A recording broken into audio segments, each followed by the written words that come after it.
Hi, my name is Simon Griffiths, and I'm a senior cloud architect within Oracle.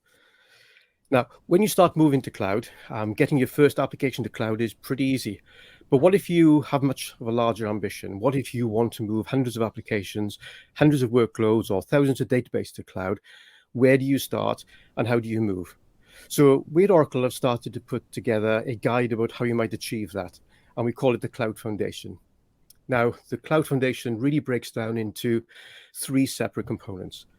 The first component is a guide, and that's a set of documentation, which is about 80 to 100 pages of documentation, which guides you through not only the deployment and the network and everything else, but it's a guide on how you might choose which applications to go to cloud and what models and patterns you might use to take them to cloud. And we'll come onto a little bit more detail about that in the following pages. Now, the second component that we provide is a landing zone. Now, the landing zone, if you're familiar with other clouds, is a standard component. It's really how you build a data center in the cloud ready to accept all of your applications. And we've worked with an external organization, the CIS, to build a totally secure and scalable landing zone, which is ready and available for anybody to use. And we'll go into a bit more detail about that later too. And the third thing is, let's say that you know what you're moving, you know what the landing zone looks like, but to take the individual applications there, that itself is best done with infrastructure as code. So to support that, we've built a reusable and extendable module library, which guides you through and is a set of deployment scripts which you can use and reuse yourselves and extend to take your applications to cloud. So over the next 10 to 12 minutes, I'm going to take you through each of these components in a little bit more detail. And if you're interested in going to them, if you go to oracle.com/architecture, and that'll take you through to the foundation guide. And then there's links on to the landing zone and the module library from there. So let's first of all take a look at that foundation guide and some of the things that we talk about. So it breaks down into three main components in the guide itself.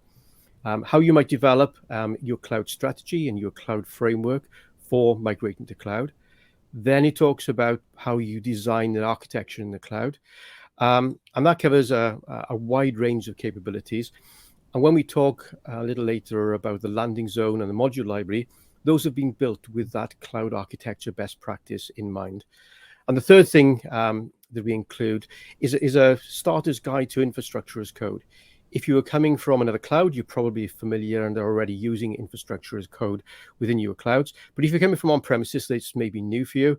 So we've got a best practice guide on how you might implement infrastructure as code within OCI to manage your deployments, and to do that in a very scalable way that maps onto your organization. Now, if we look back at that first stage about how do you define a strategy of going to cloud, it's in the larger circumstances for most customers of Oracle, we're not really talking about just moving something to cloud. We're talking about that migration to cloud being part of a much larger plan for modernization of an IT estate and an IT capability across the organization. So when we think about this at the larger scale, we encourage customers to think about three classifications of applications that they might have. Those are applications at the bottom here, which they still have, but they probably don't need, or they are very old and they need to be replaced.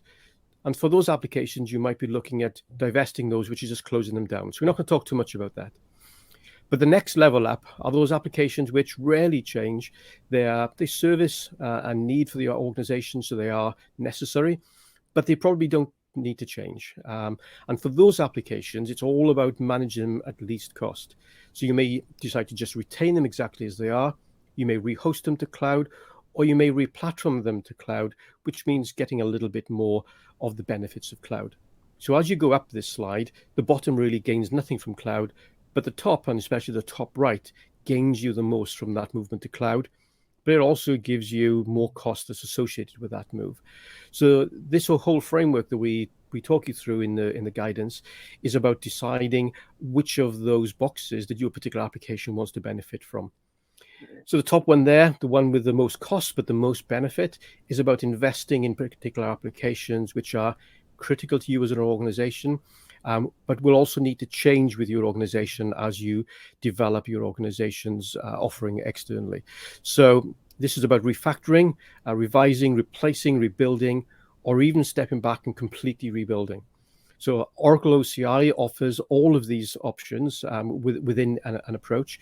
And within the Cloud Foundation guide that I've mentioned, we provide a framework for evaluating which of your applications are most appropriate for which of these approaches. So that's, again, it's a little tool which you can download and use for free. Now, once you've decided which applications are going to cloud, the next choice really is, well, when you move into cloud, how are you going to do that in terms of the migration, and what's the architecture? When you're starting off, it may be, well, I've got a virtual machine, I just want to move that virtual machine to cloud. And that's very straightforward, but it doesn't gain the benefit of cloud. And there are other migration patterns and architecture patterns that you can use. And we document 9 of the top architectures that we see our customers using. Everything from application pruning. So some of these have got some fun names, but all application pruning means is that you grab an application. It could be from anywhere in the organization, and you move it across. And then you move down different options. The second example that I've got on the right is lifecycle hybridization. It's a long name, but all it really means is you take one aspect of the application lifecycle and put it in the cloud. And that could be production, it could be disaster recovery, or in the case that I've example here, is test and development. That can give you a huge benefit around test and development when you are building stuff and you want to deploy quickly, or you want to make changes, or even when you want to turn it off and not pay for it. Those are all have huge benefits of doing that in the cloud. So that's an option that you can take, which is not necessarily moving your production application, but it is of a benefit. So the idea of these migration patterns is for each application that you've decided you want to go to cloud is to choose which of these patterns is most appropriate for that particular application. And again, we provide guidance and a framework to think about that. Now, if go back to the cloud, the Cloud Foundation guide again, the second main section is the cloud architecture. And this is a non-Oracle specific architecture guide, and it steps through all of those things you can see on the screen: the connectivity, network, security, resilience, identity, database, architecture principles, governance and design, step by step. It's in easy to understand plain language. It's useful for you if you are new to Oracle, if you are new to cloud, or if you're an old timer, because it goes back to basics and reestablishes some of those architecture principles which are necessary for cloud. So I would encourage you to have a look at that and to see whether there's something you can glean from it. Now, the third aspect of that guide is how to use infrastructure as code. And I thought it was worthwhile just re-emphasizing that infrastructure as code, when used in the cloud, has really 3 main and very significant benefits. One of them is it allows you as customers to use the cloud and to reduce the cost of your applications when they move to cloud. The infrastructure as code has a higher element of reuse, which means that you can reduce the cost of maintaining and deploying applications. But by using standard patterns, you can also reduce the risk. Repeating those patterns, which are highly tested, obviously reduces your risk. And again, because of that reuse, you're also increasing speed. So if you are new to cloud and you haven't yet thought about infrastructure as code, I would very much encourage you to take a look at the guide and to have a look at the benefits and some of the guidance that we provide to establish how you might gain benefits for infrastructure as code. Now, one of the key points about that as you adopt it is how you structure that infrastructure as code for your organization. I've got some key tips down there on the left. I'm not going to go through those. Those are from the guidance itself. But what I would say is that your governance around infrastructure as code will reflect your organization structure, and it will affect your operational structure. And all of those need to come together. So what we're talking here about are the state files in the Terraform language that you create. And each one of those has a set of boundaries and a set of operational needs in terms of who can make those changes.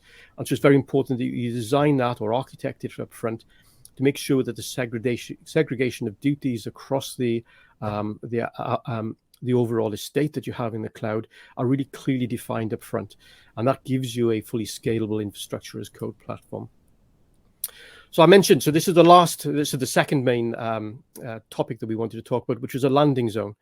So when you take all that infrastructure as code, and when you take all of those best practice architecture guidance, what you can then build is a landing zone, which is something which is it provides all of those shared facilities in the cloud that when you bring individual applications in, they can come in easily and securely and scalably without necessarily having to change the overall estate that's in the cloud.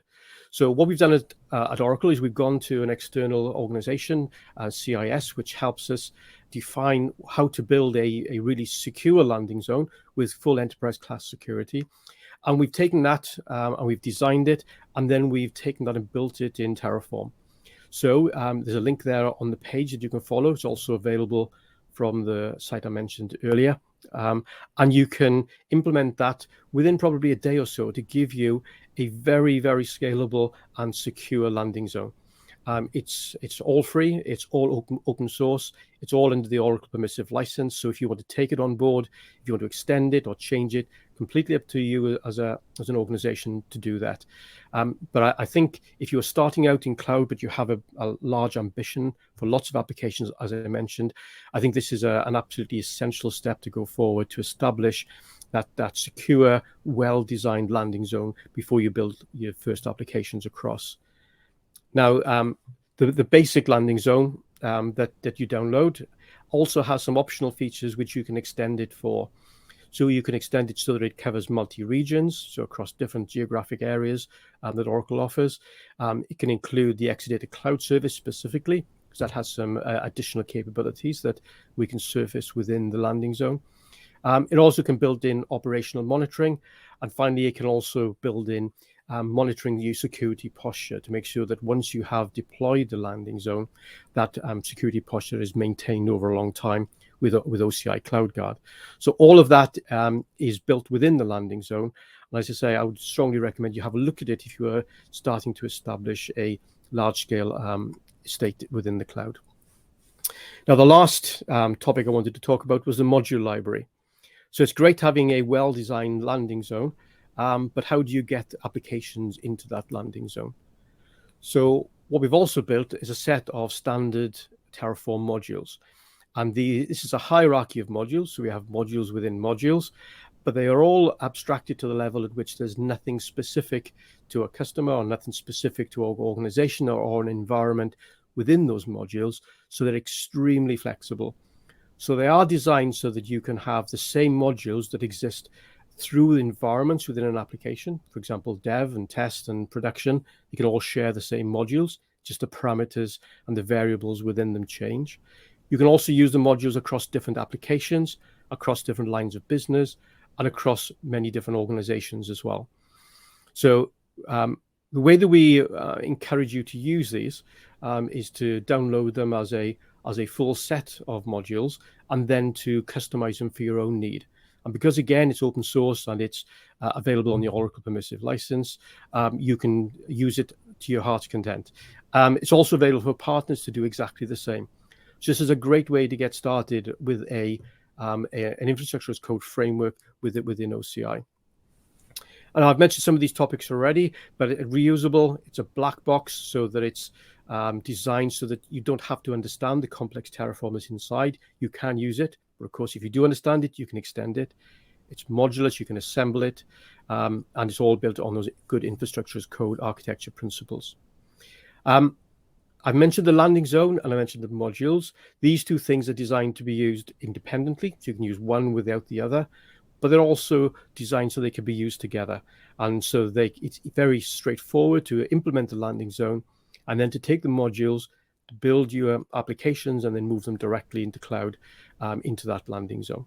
As I mentioned, the use model, use Git to clone the entire library and then change it and amend it for your organization as much as you like. Now, as examples about how you might do that last stage, we've also built a solution library, which is 12 standard solutions going everywhere from the most simple hello web server up to really complex data lakehouses with tens or 20 of individual components in each environment. And these are twofold.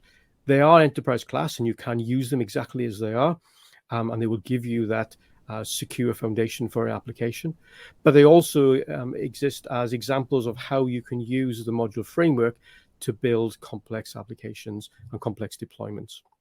So that's another great way to get started. Certainly, if you have some of or one of these top 12 here that we've got there, maybe things like ATP and things like WebLogic clustered environments with database, those are all very common patterns that you as customers use. And so they will give you a good idea about how to do that. So these differ a little bit from the architecture center which Oracle has, which are more quick start examples.